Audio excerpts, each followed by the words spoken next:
Sara here. Today we are on our virtual field trip at Markham Park. And you can see we're going to be doing some social distancing today because the park is open to the public.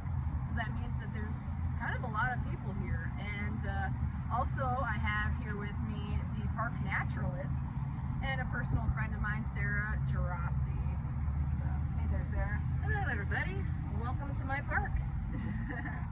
So why don't you tell us a little bit about Markham Park? How big is it? What are like some of the special amenities that are here? Alright. Well, Markham Park here was established in 1973. This whole area actually used to be farmland, so this was all for cattle grazing. Since then, a lot of plants have been added and this park has been developed to create this amazing large county park. And in fact, this place is actually over 669 acres. So it is one of the largest regional parks here in South Florida, second only to and Cold and Westlake Park, because they got all those mangroves and all that water out there by the ocean. Now, Markham Park here, we are home to many, many different animals. We have lots of wildlife here at the park. We have some nature trails. We also have a mountain biking area. We have this nice island that has probably about 12 miles of mountain biking courses. We also have a campground. We have disc golf course. We have an airfield. And we also have lots and lots of space for just walking and biking and hiking for you guys to enjoy. So camouflage is obviously really important here in nature. Do you see what is camouflaging super well in the roots of the tree?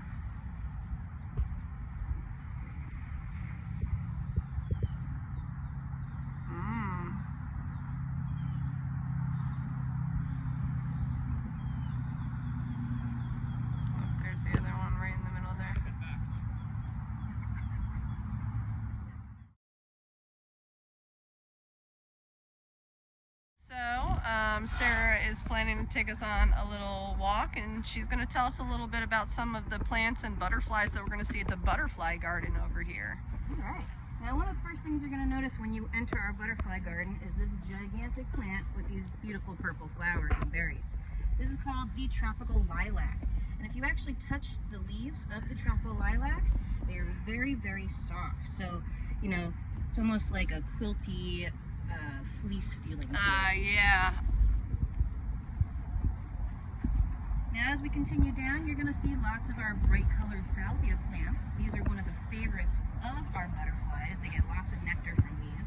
They unravel their proboscis, which is pretty much their long straw tongue, and they stick it inside those flowers to get some nice nectar. Delicious. Now, this white flower you're going to see here with this kind of yellow middle, this is one of the top pollinator plants that you're going to find here in Florida. This is called shepherd's needle or Biden.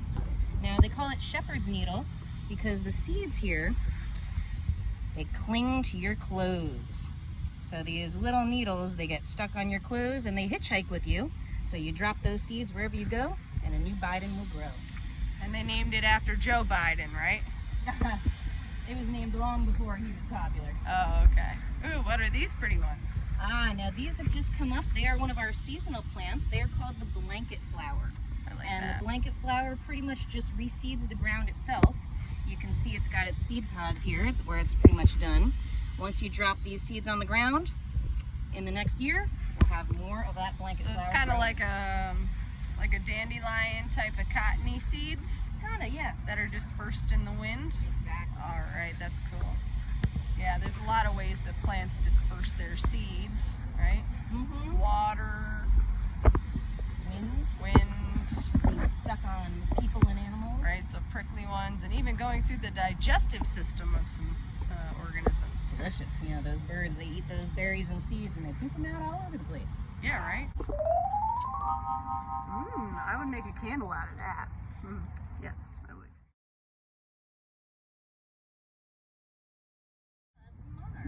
Oh, monarch butterfly. How cool.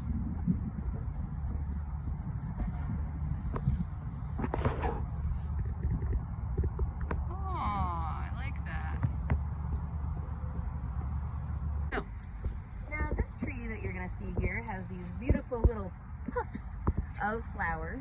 This is called the mimosa tree. Now, one of the things I notice a lot about the mimosa tree is that the insects, they love to eat the leaves.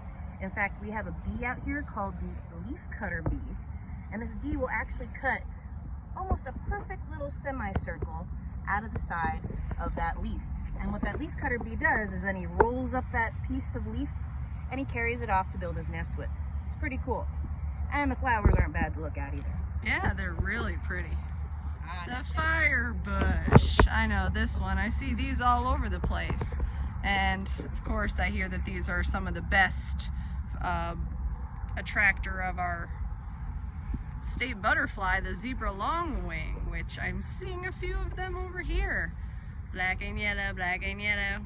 So this right here, what you're looking at, those little yellow spots, those are actually the eggs of our state butterfly, the zebra longwing. Now, they lay their eggs on the newest growth of a plant called the passion vine.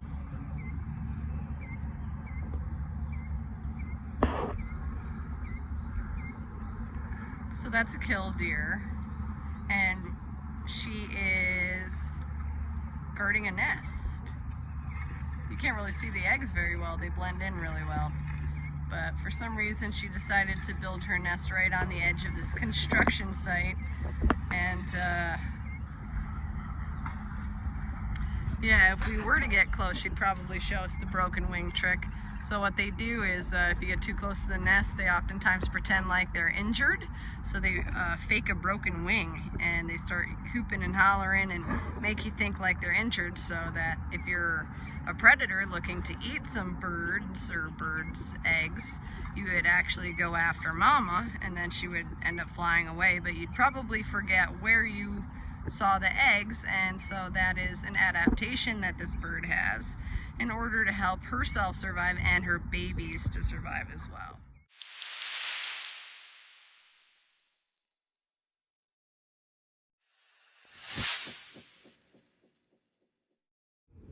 See how it kind of shrivels and points up?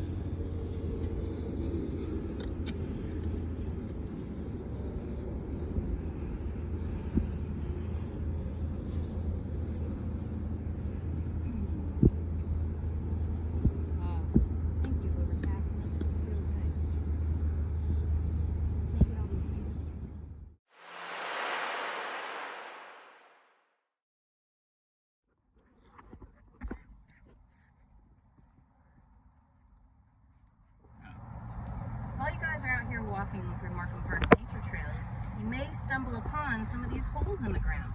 Now, a lot of these holes are dug by one of our resident mammals here at the park, and that is the 9-banded armadillo. One of the cool things about armadillos is that they can either sink or they can inflate their body and swim across water. And they have identical quadruplets every time they have babies.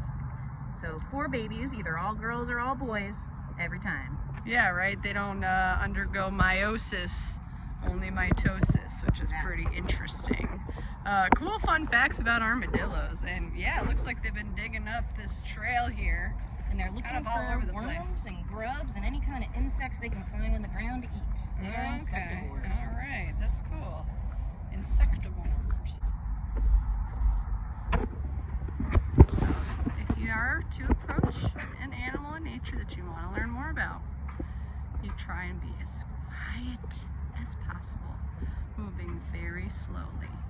And if they should get any suspicion you're nearby, you stop where you are and don't move.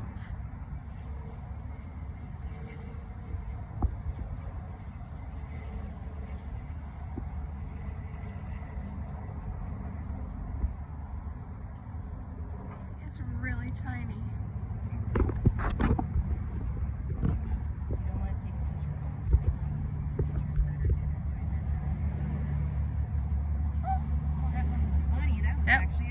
That was a mouse. So these guys over here, this is the elderberry, and those are the actual elderberries up there. I hear that they're super full of antioxidants, even more so than even blueberries. So that'd be really good to add to your salads. They don't quite look too ripe yet. Right next door we have an exotic species over here called the jessamine tree, and those berries also are non-toxic for humans, but again, they don't quite look 100% ripe either. Also, you could tell them apart by their really pretty little white flowers. So this is actually an exotic species and not meant to be here, while this is our native species and meant to be here. Unfortunately though, when you are looking around, we're seeing a lot more of the jessamine than the elderberry. Seems like our ratios are a little off. Yeah, there he is. There are my finger points. It's a little rabbit. What? See how close it is. A marsh hare? Marsh rabbit. A marsh rabbit. Really nice dark brown. Blends in with the dark mud here in the Everglades. If we're really quiet, let's see how close we can get.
There he goes.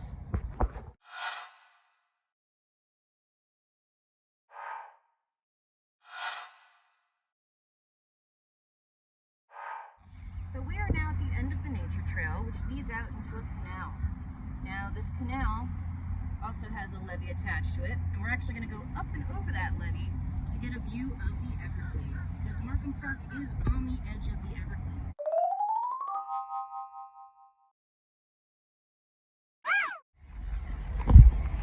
See, the limestone isn't really set too well, so you really have to be careful of your footing when you walk up something like this. Good thing I'm part mountain goat. And wow, yes, that's it. That's my home, the Everglades. Just a river of grass. The Paheoki, as the Native Americans called it. Although it does look like just a regular marsh, the water here is flowing approximately just about 2 feet per day, so it's moving super slow. But that still classifies it as being a river. A great blue heron. Yes.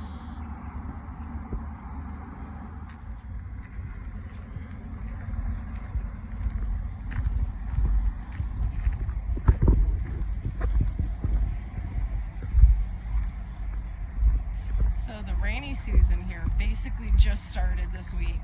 If you had come here last week, there probably would not be this amount of water, probably much less. Really sniffed it out. What sort of animal you think could have sniffed out these turtle eggs here? Looks like a crime scene here. Who done it, right? See a few golf ball sized eggs. Oh, 3 that were out. Oh, 4 that were out. 1 still in the nest. And some broken pieces out and about. Yeah. So maybe some sort of animal that's good at digging. Maybe the armadillo. Who knows? Or an iguana. Iguanas are known for digging too, and we find them all over the place as well. More likely iguana versus armadillo. Okay, cool. Good hypotheses.